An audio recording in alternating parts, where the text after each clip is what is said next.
Hello, my dear friends. Nice to see you again. Today, I continue to bring you another extremely interesting story. Are you ready? Let's start exploring this story. Adam Carter sat at his kitchen table, staring at the shimmering gold invitation as if it were mocking him. The elegant script spelled out his company's annual gala, a night meant for networking and celebration. But for Adam, it felt like an ordeal waiting to unfold. At 34, Adam had spent much of his life perfecting the art of staying unnoticed, a survival skill born from years of being the target of ridicule. His weight had always been a sensitive issue, drawing cruel comments and judgmental glances. He reread the invitation, the words mandatory attendance glaring back at him. There was no escape. He shoved his half-eaten takeout aside with a sigh, dread settling in his chest. Adam knew exactly what awaited him at the gala. Rooms filled with glamorous people in perfectly tailored outfits, champagne glasses clinking in celebration, and colleagues flaunting their successes. He'd attended once before, years ago, and the experience had scarred him. The whispered jabs, the dismissive looks. This time, the stakes were higher. His manager had made it crystal clear. This event was crucial for his career, and skipping it wasn't an option if he wanted to keep his job secure. For days, Adam wrestled with the thought of going. He tried on the suit he'd worn to his brother's wedding, only to find it uncomfortably snug. The mirror reflected all the insecurities he tried so hard to bury. Despite his fears, Adam knew he couldn't avoid it. On the night of the gala, Adam arrived early, hoping to avoid drawing too much attention. The venue was stunning, with grand chandeliers casting a golden glow on the polished marble floors. Guests began arriving in sleek cars, stepping out in designer outfits that fit them perfectly. Adam lingered near the entrance, fidgeting with his too-tight jacket and wishing he could vanish. The room was already alive with laughter and the sound of clinking glasses, a world Adam felt he didn't belong to. He gravitated toward a quiet corner, clutching a glass of water, intent on staying invisible. His strategy was simple: survive a few hours unnoticed, then leave. But as the evening unfolded, it became clear that blending in wasn't going to be an option.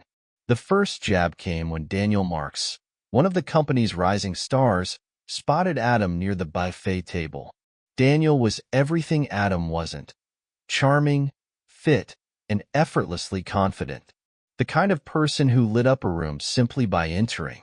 Surrounded by eager colleagues, Daniel's eyes landed on Adam, and a smirk spread across his face. Adam felt the familiar pang of dread. "Adam," Daniel called out, his voice cutting through the chatter. Heads turned, and Adam froze, his plate trembling in his hands. "Didn't realize they were letting the catering staff mingle with us this year," Daniel said, loud enough for everyone nearby to hear. The laughter was immediate, sharp, cruel, and unrelenting. Adam's cheeks burned as he struggled to find a response but couldn't summon the words. "Or wait," Daniel added with mock surprise, stepping closer. "Is this a costume party?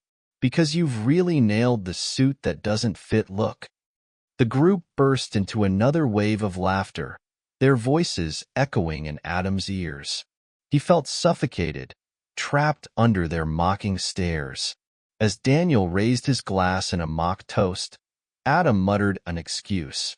Adam fled to the terrace, the sound of laughter trailing him like a haunting echo. The terrace was a sanctuary, the cool evening air offering a brief reprieve from the suffocating tension inside. Gripping the railing with trembling hands, his knuckles turned white as he tried to steady his breathing. The humiliation was unbearable, a weight he had carried for as long as he could remember. He gazed at the city lights in the distance, their indifferent sparkle seeming to mock his pain. Memories of ridicule flooded back, from childhood taunts on playgrounds to hushed snickers in office break rooms. For years, Adam had told himself he didn't care about others' opinions, convincing himself their words held no power. But tonight, The fragile armor he'd built around himself had shattered. He cared too much, and the sting of their mockery cut deeply. Daniel's words echoed in his mind, each one sharper than the last. But as the initial pain of humiliation dulled, something unexpected began to stir within him. It wasn't anger at Daniel or those who had laughed. It was anger at himself. Adam was tired of being a target, tired of letting others define his worth. Straightening up, he felt the cool breeze against his face, a small comfort amid the turmoil. He didn't know how he would do it, but he made a quiet vow. This would be the last time he felt like this. He wouldn't change for Daniel or anyone else. He would change for himself. With resolve simmering beneath the surface, Adam left the terrace, the night's weight still pressing on his shoulders, but a faint spark of determination glowing within. The next morning, Adam awoke with the same heavy feeling, a residue of the previous night's events. But as he sat on the edge of his bed, sunlight streaming through the blinds, he remembered the promise he had made to himself. He decided to start small. That evening, after work, he laced up an old pair of sneakers, unused for years, and ventured out for a walk around his neighborhood. The first block felt like a marathon, his legs aching and lungs protesting with every step. By the time he returned home, his shirt clung to him, drenched in sweat, but he had done it. The following day, Adam did it again, this time adding another block to his route. Each step, no matter how small, felt like a victory, a reminder that change was possible, even if slow. He avoided the scale, choosing to focus instead on how he felt. There were days when his muscles screamed in protest and his determination faltered, but he pressed on, reminding himself why he had started. After a month of walking, Adam decided it was time to take the next step. Joining a gym felt like an insurmountable challenge. The very thought made his stomach churn. But he knew he couldn't do this alone forever. His first day at the gym was overwhelming. The mirrored walls seemed to magnify his insecurities, and the machines appeared more like instruments of torture than tools for fitness. He stuck to the treadmill, keeping his head down and avoiding eye contact. Over time, the gym became less intimidating. Adam learned to tune out the world, focusing on his own progress. He began incorporating weights into his routine, each new accomplishment boosting his confidence.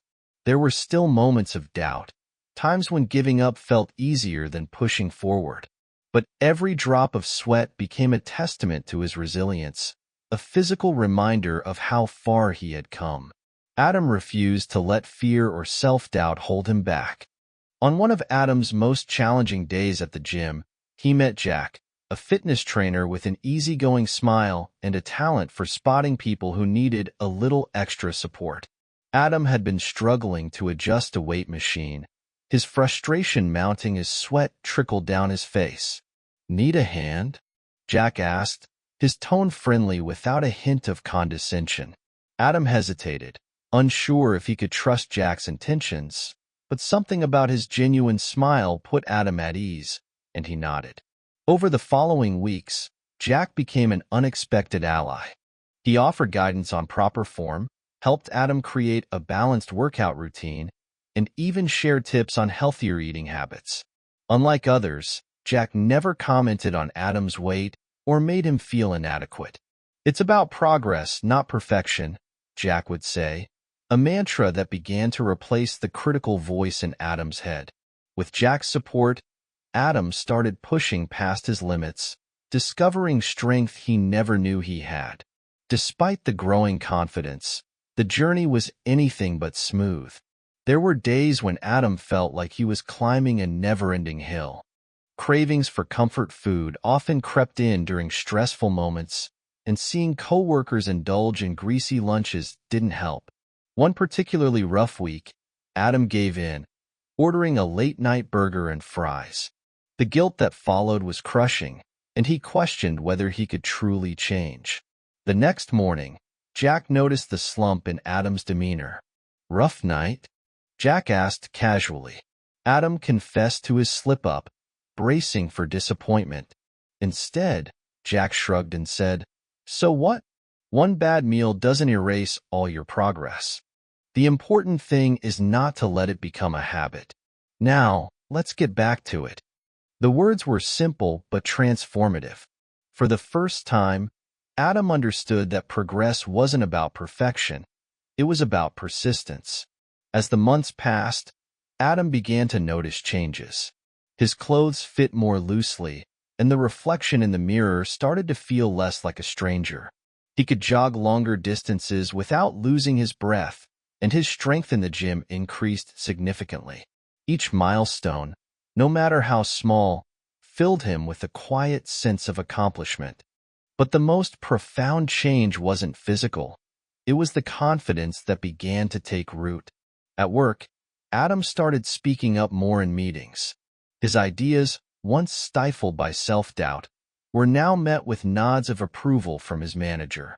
Even his interactions with coworkers shifted. While he still avoided Daniel's orbit, Adam began forming genuine connections with others in the office. Slowly but surely, his colleagues began to see him not as the quiet man in the corner, but as someone with valuable insights and a sharp sense of humor. One Saturday afternoon, Adam found himself in a department store, trying on suits for the first time in years. His old wardrobe no longer fit, and he wanted something that reflected the person he was becoming. Adjusting a blazer in front of a mirror, he heard a familiar voice behind him. "Adam, is that you?" He turned to see Clara, a kind coworker who had defended him at the gala. Her eyes widened in surprise as she took in his appearance. "Wow, you look incredible. I almost didn't recognize you," Clara said with a grin. Adam felt a mix of pride and embarrassment. "Thanks," he replied with a shy smile. Clara beamed. "Seriously, whatever you're doing, it's working." They spent the next hour catching up, chatting in a way Adam wouldn't have imagined just months ago. Her warmth and encouragement left him feeling buoyed. Several months later, another gold envelope arrived in Adam's mailbox, the invitation to the annual gala. This time, it brought a different kind of anxiety. The memory of last year's humiliation still lingered, but so did the knowledge of how far he had come since that night. Adam debated whether to attend the gala, but a voice inside him urged him to face the challenge head-on. With Clara's help, he chose a sleek, tailored suit that showcased his progress.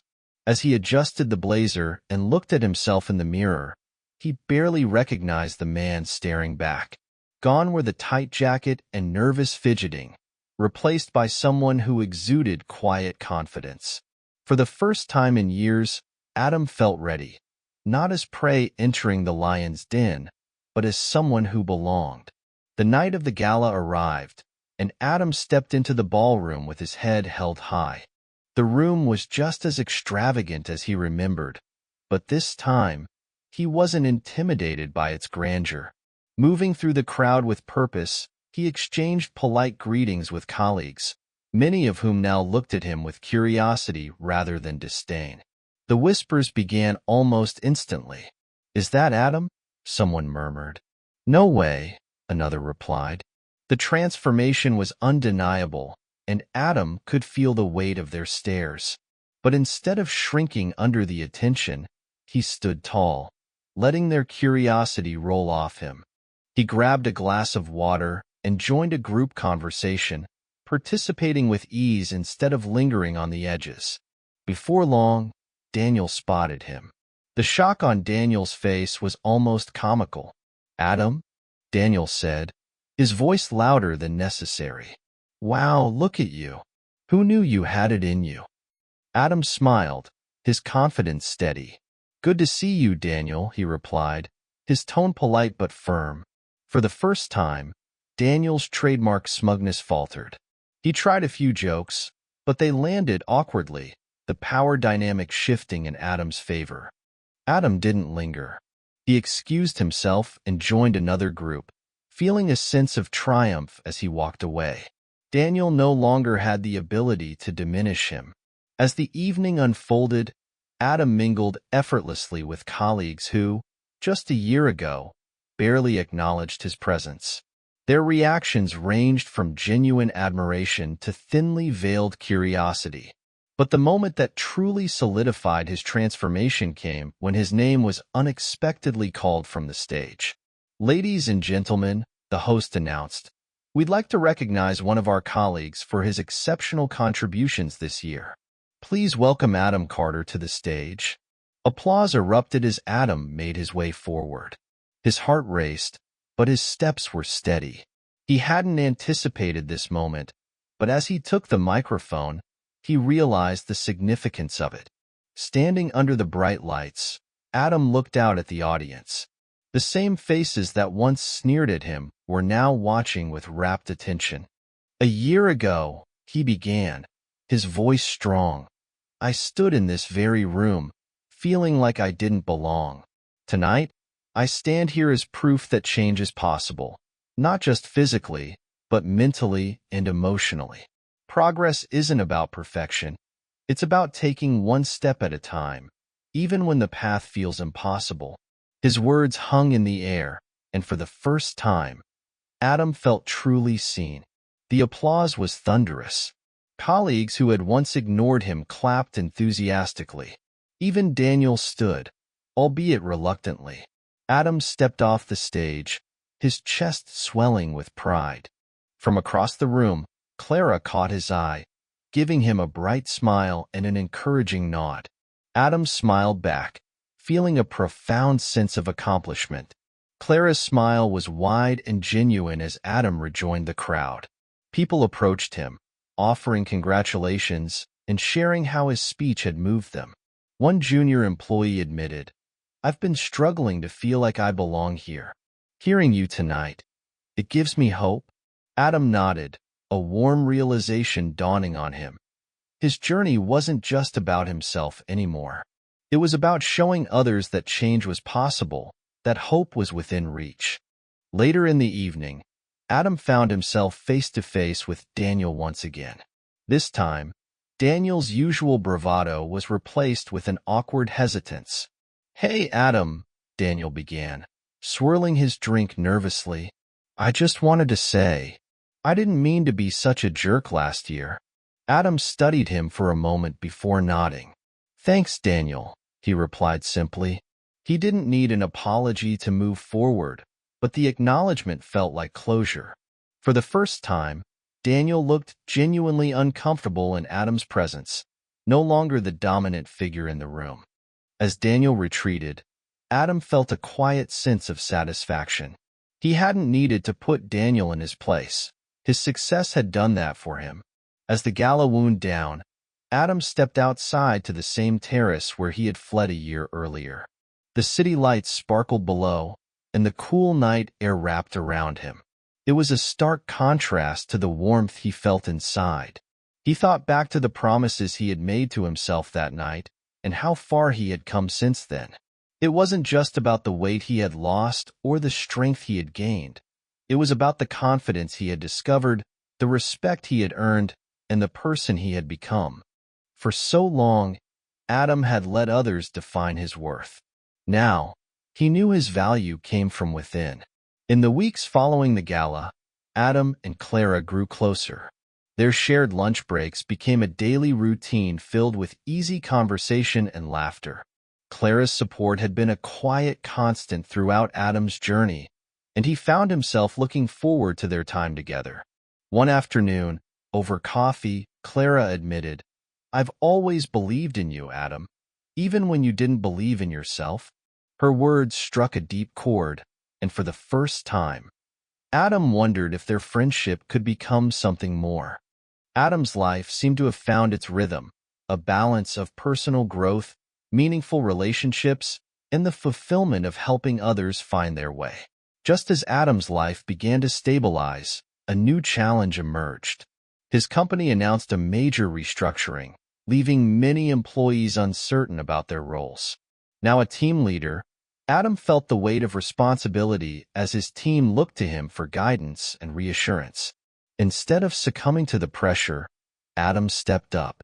He advocated for his team, ensuring their contributions were recognized throughout the transition. His calm leadership and dedication didn't go unnoticed.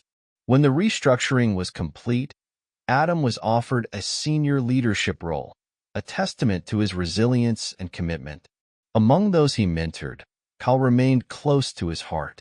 The shy teenager mirrored the boy Adam used to be, unsure of himself and weighed down by insecurity. Adam took extra care to encourage Kyle, celebrating each of his small victories. The first time Kyle managed to run a mile without stopping, Adam clapped louder than anyone else in the gym. One afternoon, Kyle approached Adam with a mixture of excitement and nerves. "I got asked to join the soccer team," Kyle said, his voice barely above a whisper. Adam smiled, pride radiating through him. "That's incredible, Kyle. You've earned it. Go show them what you're capable of." Watching Kyle walk away, Adam felt a sense of fulfillment that rivaled any of his personal achievements. On a weekend trip to visit his family, Adam found himself walking past his old high school. The sight of the building stirred memories he hadn't confronted in years. The taunts from classmates, the sting of exclusion, and the moments he felt invisible. But instead of sadness, Adam felt a sense of closure. He decided to step inside, wandering the familiar hallways. A group of students passed him, laughing and chatting, and Adam couldn't help but smile. He saw himself in their youthful faces, a reminder of how far he had come. Back at work, Adam's efforts to foster a positive and inclusive culture earned him a nomination for an Industry Leadership Award. When he received the email confirming he had won, he was stunned. The award ceremony was held at a prestigious venue, and Adam once again found himself on stage, accepting an honor that felt surreal. "This isn't just about me," Adam said during his acceptance speech. "It's about everyone who believed in me, even when I didn't believe in myself. It's about proving that no matter where you start, you can create a better future." As Adam's influence grew, he began organizing community programs focused on health, confidence, and self-improvement. His workshops attracted people of all ages, each bringing their own unique struggles. Adam poured his heart into these sessions, using his journey to inspire others to take their first steps toward change. He watched as attendees celebrated their victories, from running their first mile to landing new jobs. Each story filled Adam with gratitude, a reminder of how interconnected people's journeys could be. On a crisp autumn evening, Adam found himself standing on the terrace of another gala, this time with Clara by his side. The city lights stretched out before them, and the air was filled with the hum of laughter and music. Adam took a deep breath, marveling at how much had changed since that fateful night years ago. "You've come such a long way," Clara said, slipping her hand into his. Adam smiled, his heart full. "We both have," he replied. Adam's journey had been one of transformation, but as he reflected on it, he realized that the true victory wasn't in losing weight or gaining recognition. It was in finding the strength to face his fears, the courage to embrace change, and the grace to forgive, both others and himself. As he stood among friends and colleagues, Adam felt a profound sense of peace. His story wasn't just about overcoming humiliation. It was about proving to himself and the world that the only limits were the ones he placed on himself. And now, those limits were gone. Thank you for taking the time to watch today's story. For more inspiring stories, please subscribe to our channel. Your support is our great motivation. Goodbye and see you again in the next stories.